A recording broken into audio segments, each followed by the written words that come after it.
É isso, minha gente, chegou a hora. A âncora da CNN, Christiane Amanpour, conversou com exclusividade com Fernanda Torres e Walter Salles, a protagonista e o diretor do filme Ainda Estou Aqui.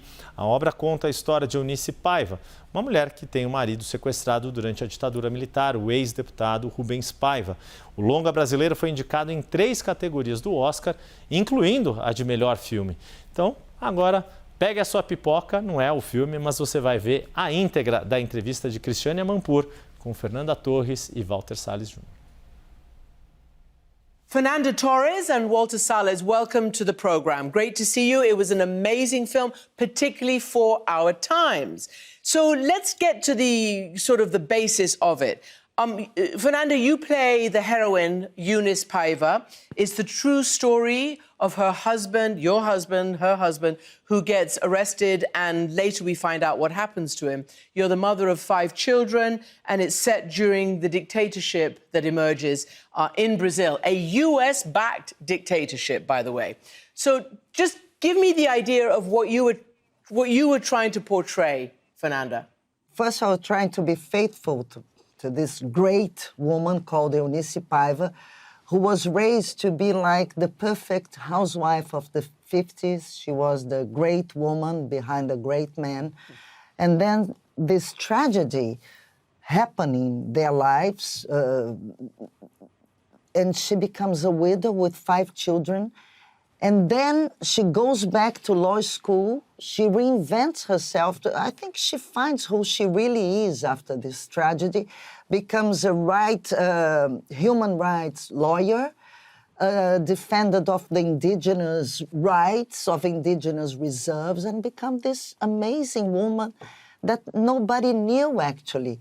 And so I was trying to be faithful to her, not making a melodrama out of her life. You see, that's something that me and Walter, I think we said we have to be faithful to her righteousness. Yeah, I mean, and it seemed that you absolutely were. It was and we'll get into that highly controlled, dignified performance you put on, as you say, not melodramatic. But I'm really interested, Walter, because, you know, as we see what's going on in the world right now, and we see purges in many, many countries, even in democratic countries, what happened to Rubens Paiva, the heroine's husband, was essentially an anti-communist witch hunt purge. What made you want to do this story? Well, there were many layers to that, but I think that the common idea was to offer a reconstruction of memory of that family, you know, of the story of that mother and father and their 5 children who happened to be close friends of mine in real life, and also rebuild collective memory, the memory of Brazil in that time, you know. And the film is based on a book written by the youngest kid of the Paiva family, and it's an extraordinary book that allowed us to offer this reconstruction of this history that we thought was pretty much a reflection of our past. And little by little, we understood that it was also a film about our present as the zeitgeist started to change. I think that this is what truly united the whole crew and actors. We had the impression that we were doing a film that was for today and not only a film looking towards the past of the Brazilian dictatorship. Okay, so that's super interesting, and I just want to go a little bit further into it before getting to the first clip. Fernanda, what does that mean to you in terms of it being the zeitgeist of the moment? Brazil is a democracy now, although it did have that 26 years of military dictatorship. And your parents, I understand, were not only artists, but were subject to censorship and fear and the rest. Tell me what you remember about that. Well, I think I learned the word censorship, even like was mama, papa censorship, because they were so afraid, not afraid, they were theater producers, and before the opening, for instance, of a play, they had to do one session for the censor, and the censor could forbid the whole play, could cut pages of the play, so that was a constant problem for them. My father had like plays, a musical by Chico Buarque, totally forbidden. So this was like the common thing. But also we had like friends who were taken from home, just like Rubens Paiva. So I remember that pretty much.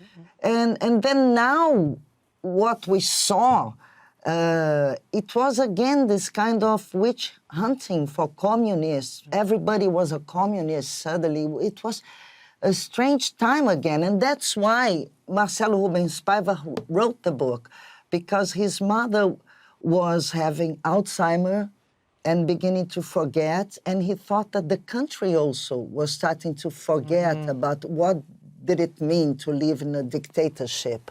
So it's a bridge between that time and now, you see? Exactly, and I guess you did on purpose. You use that memory idea by looking through photos a lot, collecting memories, you know, talking, etc. So I want to play the first clip that we have, which is essentially, yes, the dictatorship is there, but it's at the very beginning, and you are having a nice family day on the beach, and then there's a sort of a sinister background. Here we go. Vem. Eunice. Não, deixa que eu tiro. Não, você tem que aparecer na foto. É? Claro. Vamos lá.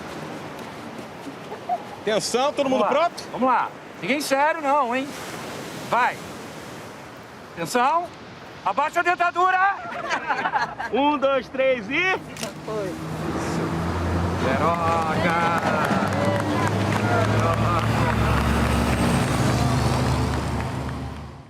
So, Fernanda, that scene ends with you catching a glimpse and focusing on the military vehicles. I want to ask you, though, Walter, because you made a choice to portray this family in a way that the parents, particularly Eunice, played by Fernanda, tried to protect them as much as she could, these children. They asked questions. They wanted to know where their father was. But she never told them, really, except the oldest one. And I kept feeling, when is this going to stop? I mean, you know, because I felt that the kids were getting anxious because they weren't being told the truth. Was that a commentary on the truth at the time, or just a very protective mother? I think both. You know, the scene that you just showed is like a Greek omen to me, because Eunice is the only person in that group that realizes that something is out of order, that the military trucks are passing, and therefore announcing something that is not comfortable. You know, and for me, that family was a family that lived with that intensity as a form of resistance during the military dictatorship. So the film was really about how that life was robbed when the father is taken away, and the mother has to face the tragedy of dealing with a loss. How can you deal with a loss? You either are subject to it or you try to overcome it. And she did try to overcome it. But she ultimately embraced the possibility of life, you know? It's a very life-affirming decision that she made, but it's one that is very complex because she had secrets that she didn't share with those kids, so that they had to deal with the death of their father separately in different times of their lives. And interestingly, you know, each one figures out, and you portray this at the end of the film, when they knew their father was dead, because she never tells them. You, Fernanda, your character Eunice, never tells them until a certain period. But your controlled and stoic and dignified appearance and performance cracks at one time, and that is when some, you know, sinister, I don't know whether it's one of the regime or what, kills the dog, the family dog. And then in this scene that we're going to show, there is a car that is stationed outside your house all the time, and these unknown people, obviously they're from the regime, from the dictatorship, are basically watching you. Here's what happens on this occasion.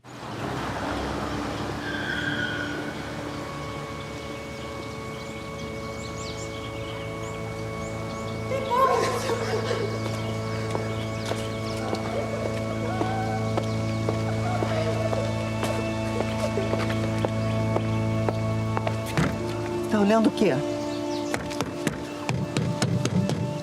O que vocês querem? Cadê meu marido? Vai embora! Sai daqui, vai embora! Sai!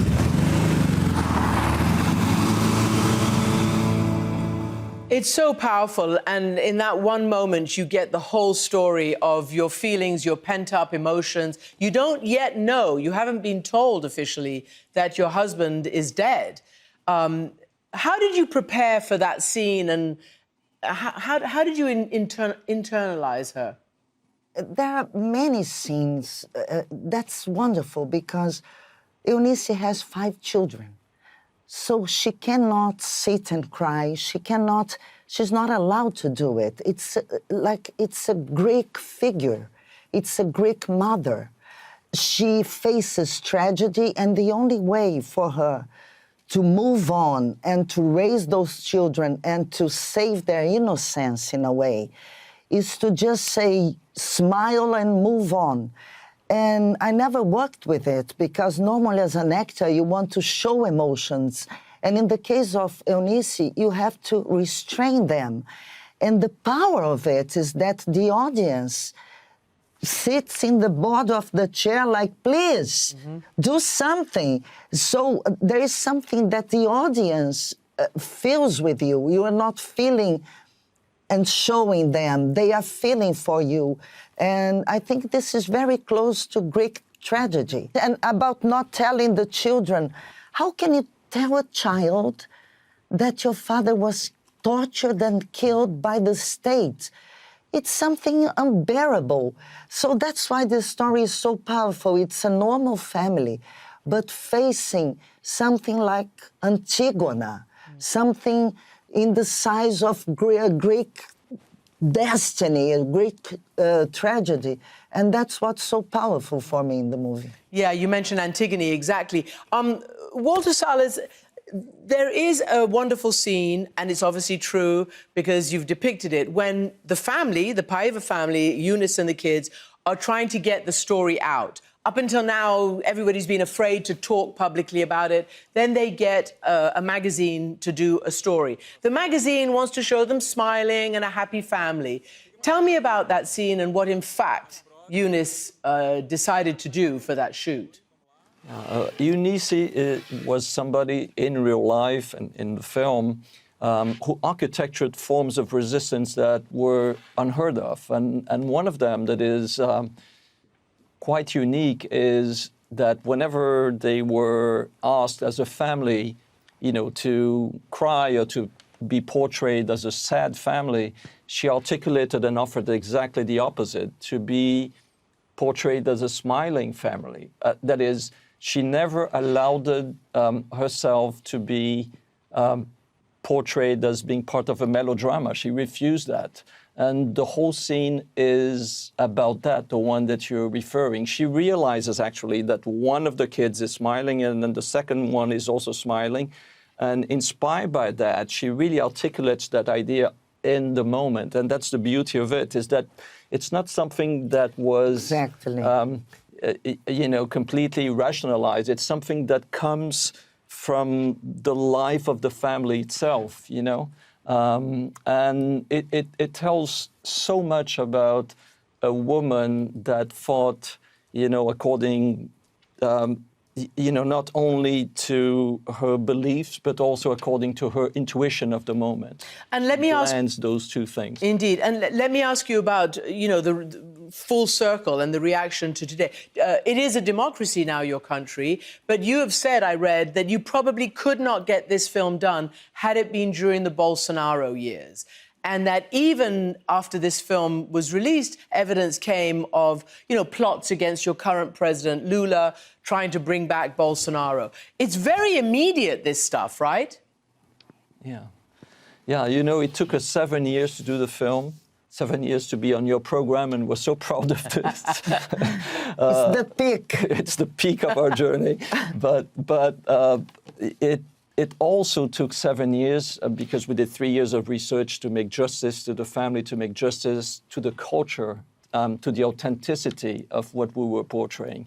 But also, It took us 7 years because during 4 years, the country steered to the extreme right, and we would have never had the possibility to shoot the film during that period. Therefore, the film is the product of the return of democracy of Brazil.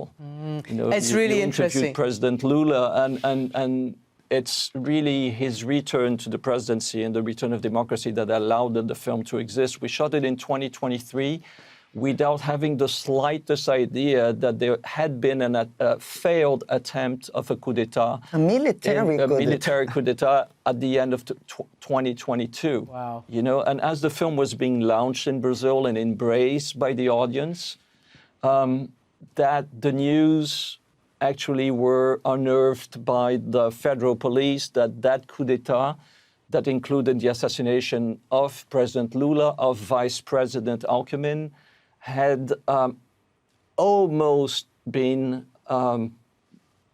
you know, the reality of the country. Had almost succeeded. That for us was was Now.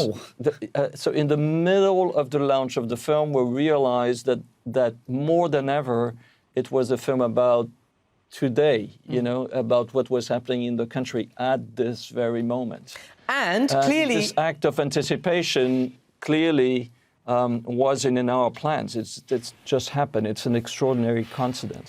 All kinds of people came to the movie theaters. So you have right wings, left wings, center, progressives, and it was like around this family, the Paiva family, we all could come to a sense that a dictatorial regime is not acceptable. And that was a miracle of this movie. We were all surprised, no?